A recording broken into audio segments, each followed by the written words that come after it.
Alright, I wanted to give a little breakdown on all the different types of wild strawberry plants that I have growing here, because I have quite a few and they are pretty different.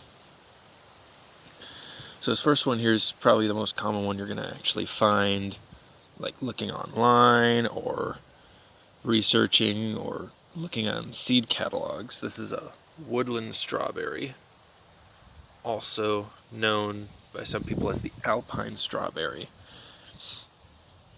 And there's going to be a lot of different types of, they call them heirloom varieties of alpine strawberry. Lots of different flavors and colors and shapes of fruit. But this one here, I didn't actually get from a seed catalog. I didn't grow it from seed. I collected it in the wild. So it's a true wild strawberry. It's not just a cultivated form.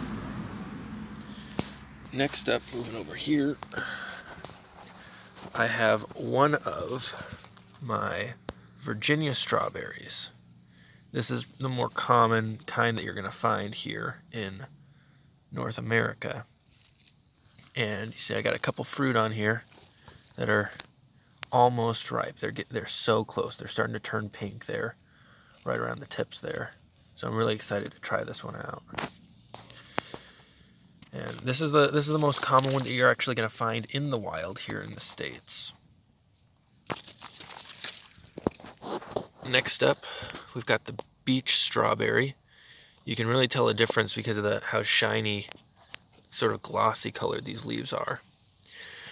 This one here, you can tell that I've got three different ones here. That's because they all kind of flower differently. This guy here has what kind of looks like a perfect flower, but they don't produce fruit. This one, none of these flowers I've seen, they're all just kind of dead in the middle.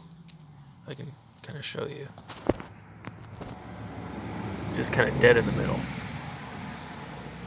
Whereas these two here are female flowers, so they're not self-pollinating, but transferring pollen from some of the other plants that I have, like this one, because it does have pollen on it.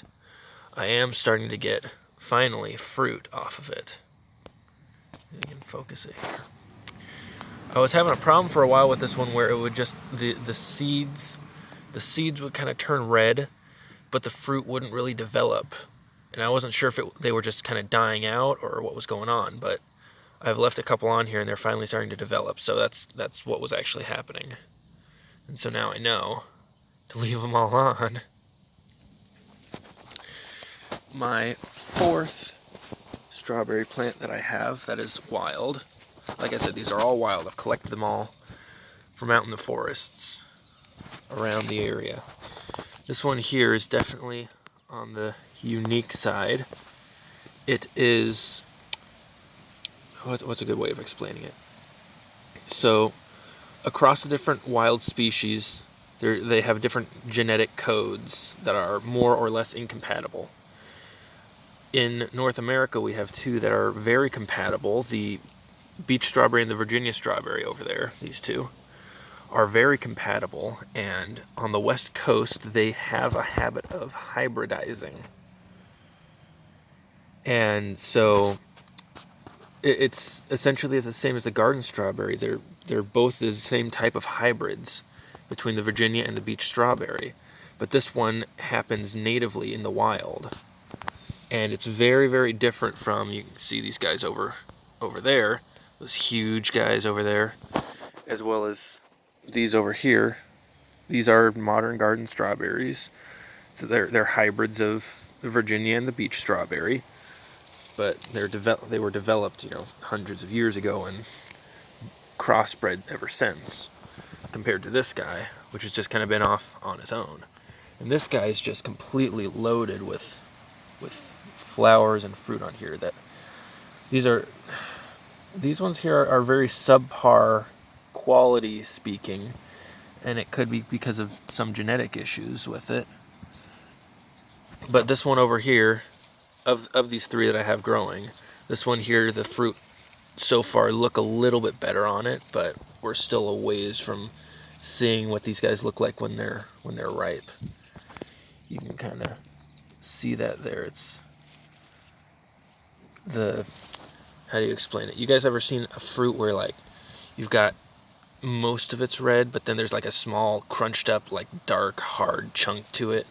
It's because the fruit wasn't pollinated on it. And so on like this guy here, for example, there's like a dozen seeds on it that are big and swollen up because they're developing, and then the rest are just duds because something happened in pollination. Or it could be a genetic issue, like I said.